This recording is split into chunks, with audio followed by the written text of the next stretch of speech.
सर्वांग motivation channel में आपका स्वागत है।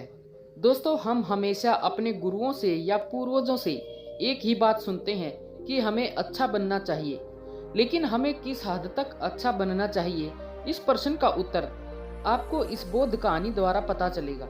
दोस्तों, कहानी को अंत तक अवश्य सुने और ज्ञान प्राप्त करें। तो चलिए कहानी शुरू करते हैं। एक बार की बात है, गौतम बुद्ध अपने शिष्यों के साथ बैठे थे। उसी समय राजा अजातशत्रु वहां पहुंचे और बुद्ध से कहने लगे, हे बुद्ध, जब से मैं आपका शिष्य बना, हर कोई मेरा शोषण कर रहा है। आपका शिष्य बनने से पहले सभी लोग मुझसे डरते थे, क्योंकि उस वक्त मैं बहुत कठोर था और मैं किसी को मौत की सजा देने से पहले एक बार भी नहीं सोचा करता था। लेकिन आपका शिष्य बनने के बाद मेरा किसी को दंड देने को मन नहीं करता और ना ही मुझे गुस्सा आता है। मैं शांत हो गया हूँ और सभी को दया भावना से देखता हूँ। लेकिन कुछ लोग मेरे इस बदलाव का अनुचित लाभ उठा रहे हैं और इसने मेरे राज्य के लोगों को भी एक तरह से खतरे में डाल दिया है। कृपया आप मुझे बताएं कि मुझे अब क्या करना चाहिए। राजा अजातशत्रु की ये बात सुनकर गौतम बुद्ध उन्हें एक कहानी सुनाते हैं और कहानी कुछ इस प्रकार है।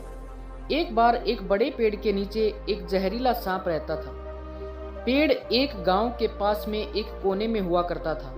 वहां अक्सर सुबह शाम लोग बैठक लगाते थे और खूब बातें करते थे। लेकिन जब से उस पेड़ के पास उस सांप को देखा गया, तब से लोगों ने वहां जाना बंद कर दिया। लेकिन कुछ लोग तो जानबूझकर वहां सांप को देखने आया करते और उसे छेड़ा करते। अब उस सांप को जब खतरा महसूस हुआ तो उसने खुद के बचाव के लिए लोगों पर हमला करना शुरू कर दिया। वह सांप अब अपने क्षेत्र में लोगों का आना भी बर्दाश्त नहीं करता था, जिससे गांव के कई लोगों की जान जाने लगी। इस तरह पेड़ के आसपास जब भी कोई हलचल होती तो सांप वहां आ जाता और हमला कर देता। सांप की दहशत अब पूरे गांव में हो गई। अब लोगों ने बिल्कुल ही उस पेड़ के पास जाना बंद कर दिया। एक दिन एक साधु उस गांव से गुजर रहे थे। तभी उस साधु की नजर उस विशाल घने वृक्ष पर पड़ी जिसके नीचे वो सांप रहता था। घने पेड़ को देख साधु के मन में विचार आया कि चलो वृक्ष की इस ठंडी छांव के नीचे बैठकर कुछ देर ध्यान लगाया जाए। उसी वक्त गांव के कुछ लोग अपनी गाय लेकर घर की ओर जा रहे थे। तभी उन लोगों की नजर जब उस साधु पर पड़ी, जो कि उसी पेड़ की तरफ ही जा रहा था, तभी लोगों ने उस साधु को सांप के बारे में सावधान करते हुए कहा कि आप उस पेड़ के पास मत जाना। वहां एक जहरीला सांप रहता है जो जरा सी हलचल होने पर हमला कर देता है और अब तक कई लोगों को काट भी चुका है।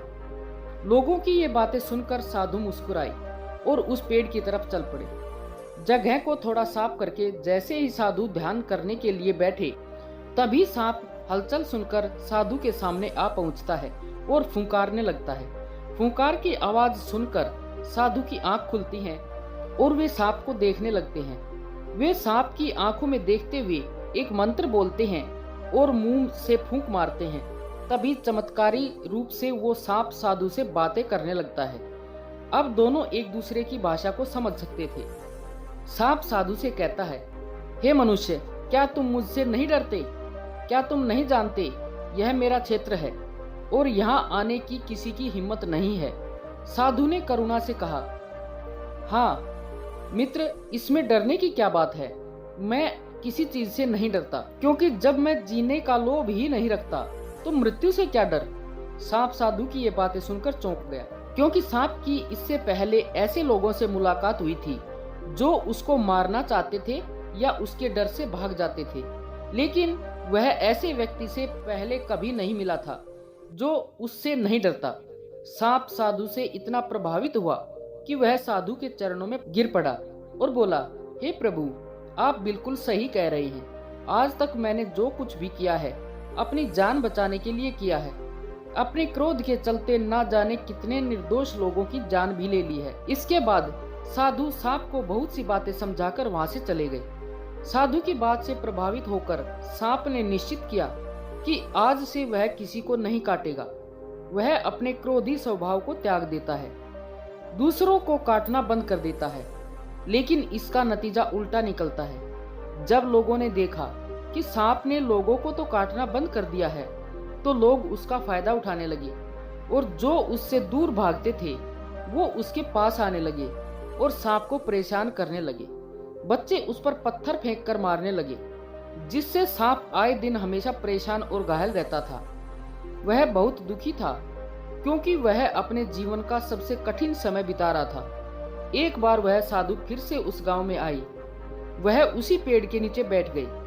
तभी साधु की नजर उस दयनीय हालत में पड़े सांप पर पड़ी। तो साधु ने उस सांप से पूछा कि मित्र, तुम्हारी ये हालत कैसे हो गई? तुम इतने घायल और इतनी दयनीय स्थिति में कैसे आ गई? सांप ने कहा, जब से आपने मुझे अपने हिंसक स्वभाव को छोड़ने के लिए कहा, तब से मैंने निश्चय किया कि अब मैं किसी पर हमला नहीं करूंगा। मैंने क्रोध करना छोड़ दिया और शांति को अपना लिया, जिसका नतीजा ये हुआ कि लोग मुझे परेशान करने लगे, दुर्व्यवहार करने लगे। कोई पत्थर से मारता है तो कोई डंडे से पीटकर चला जाता है। सांप की बात सुनकर साधु ने कहा, मित्र, मैंने तुमसे कहा था कि बेवजह दूसरों को मत काटो, लेकिन मैंने तुम्हें तुम्हारी आत्मरक्षा के लिए हमला करने से नहीं रोका था। कहानी सुनाने के बाद तुमने भी मेरी बात को गलत तरीके से अपनाया। मैंने आपसे अपने कर्तव्य को छोड़ने के लिए नहीं कहा था, किंतु आप अपने कर्तव्य से भी विमुख हो गई। आप एक राजा हैं, अतः पूर्ण रूप से साधु की तरह व्यवहार करना आपको खतरे में डाल सकता है। तुम्हें सिर्फ अंदर से साधु की तरह रहना था और बाहर से राजा की तरह, ताकि जरूरत पड़ने पर खुद की, प्रजा की और राज्य की रक्षा कर सको। दोस्तों, बिल्कुल ऐसे ही जंगल में होता है। जो सबसे सीधा पेड़ होता है उसको सबसे पहले काटा जाता है, और यही कानून दुनिया के लोगों पर भी लागू होता है।